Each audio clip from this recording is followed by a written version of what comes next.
May 15th is Teachers Day here in Mexico, or Morelos, or I guess in some other countries in the world. So I'm here with a couple of other friends who are also teachers, and we're here. We got the day off, and we're in Xochicalco. This is a great place in Morelos. We were talking about this. One of the best places in the state. I've been here I think about 15 times. I used to come here once or twice a year, but I haven't been here now for, I think the last time I was here was 4 or 5 years ago. One of the great archaeological sites in this country. I think there are, over 100, and this is a really good one. Some of them, they maybe feel cooler because maybe you have to travel far to them, or they're difficult to get to, but I really like this one. It's close to where I live. It's only about 30 kilometers, so it's pretty close. And I always like coming here in the middle of the dry season, which is right now. As you can see, the ground is completely dry and hard. And if you come here in anytime, I guess, between the middle of June and, I don't know, November, December, during the race season, everything that you see here that's kind of this golden color, everything then is going to be green. It doesn't take much to change it. It's going to start to rain in about another month. And just a couple of days of rain, a couple of big strong showers will green everything up. But I like how it looks now. I think it looks really cool, kind of desert. And there's Eric and Rocio.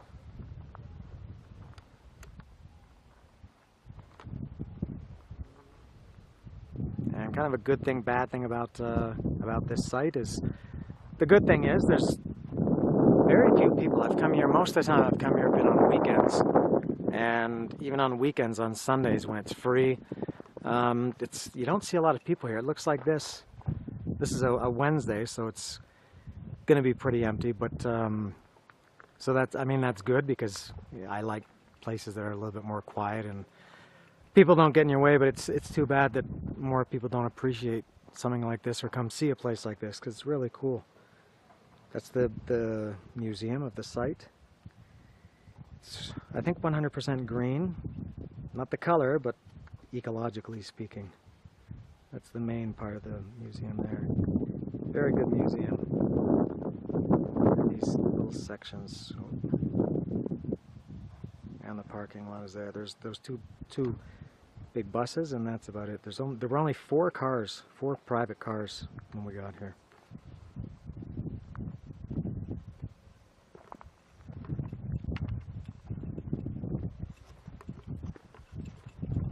And the thing I like about this site, unlike some other sites like Teotihuacan, which is really cool, you get there and you see everything. It's right in front of you. But when you come here to Xochicalco, there's different levels. Like you can see, we're going to go up here next, and we came from down there, which is lower.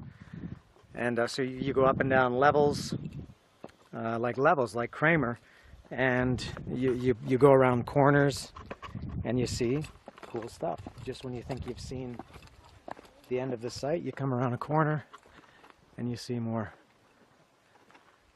Parts of it are closed, like this, the mirror image of the pyramid I was just on. It's got that fencing around it. Closed still from earthquake damage almost 2 years ago. They still haven't fixed it. So, but you can go up some of these pyramids. So this is just what I'm seeing here is only about probably 10% of the site, which means I'm going to continue. Here in the next section at Xochicalco, we've walked around, and we're here at this one. There's a group there of, I guess, high school students.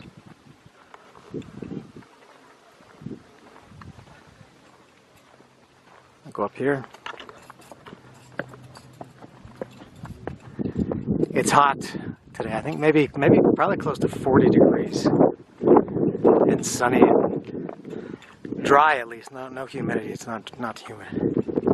And very hazy. You can't see too much on the horizon. There's a lake right over here. I think we're going to that lake. There are 2. That's either Cuatatelco or Rodeo. I'm not sure which one that is, but don't know if the camera can even pick it up.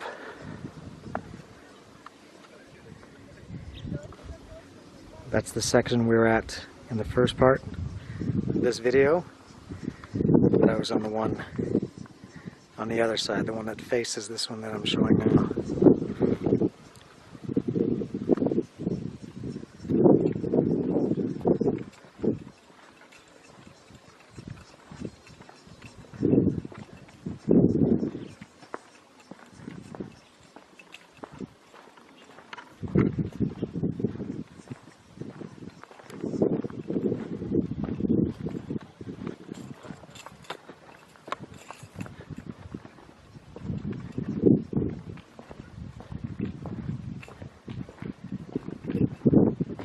And here's again is going to be the museum.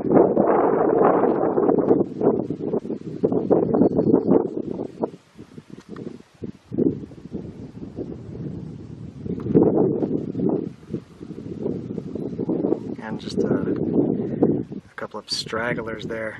Not a lot of people here. Big site.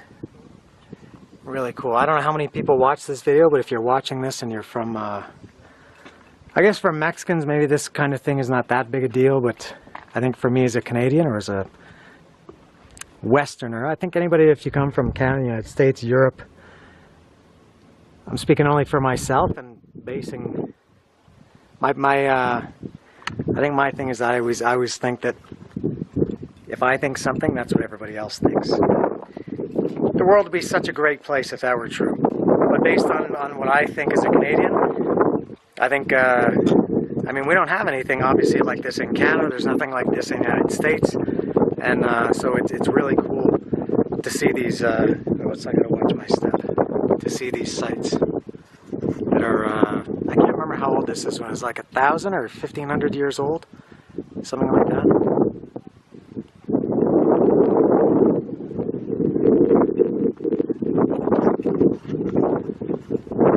Alright, so I'm going down here. I gotta watch my step again.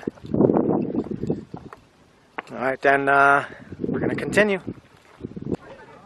Lots of cool pyramids and structures and temples and stuff here in Xochicalco. I'm going into tour guide mode, which means I'm going to talk out of my ass.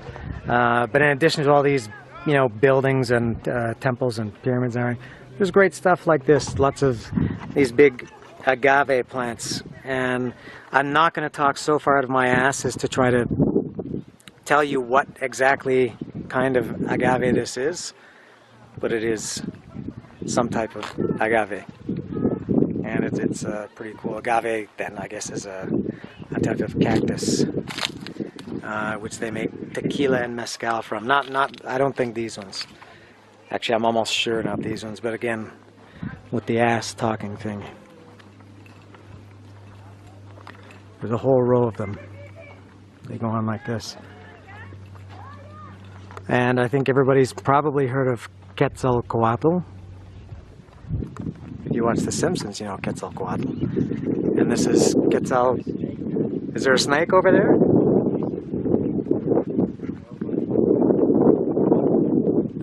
That's Quetzalcoatl. The plumed serpent. Or as Eric called it, the dragon. That's the plumed serpent, very famous in this mythology. Nothing? No, okay.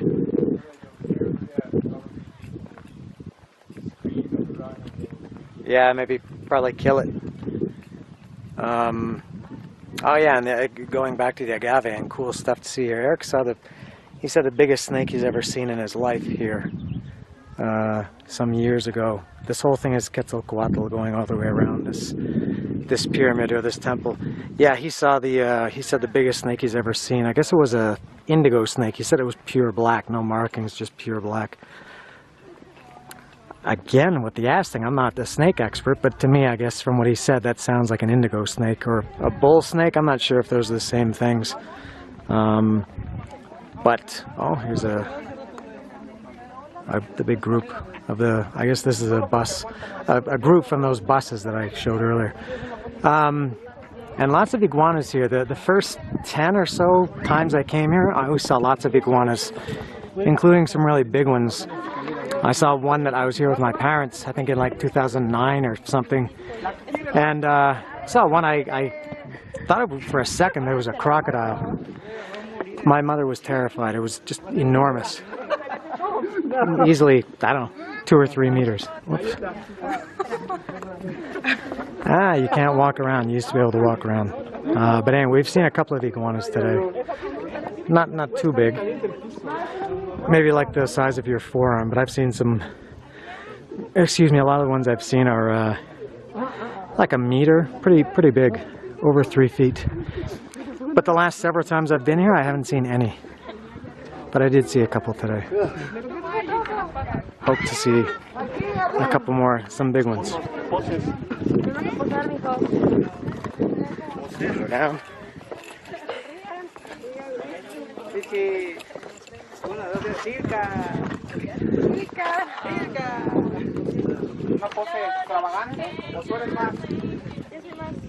Moving on.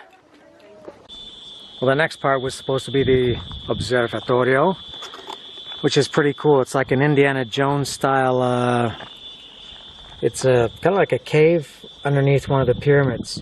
And on this day, May 15th every year, from the position of the sun, it comes through a hole that they I guess the Aztecs put in this in the top of the pyramid. It goes down, I don't know how many meters it is, 20 or 30, and it lights up the whole cave. And there it is, but it's closed. This is still from the earthquake a year and 8 months ago. Not just the observatorio is closed, but this whole section, which is maybe my favorite section to come to. This is the ball court here.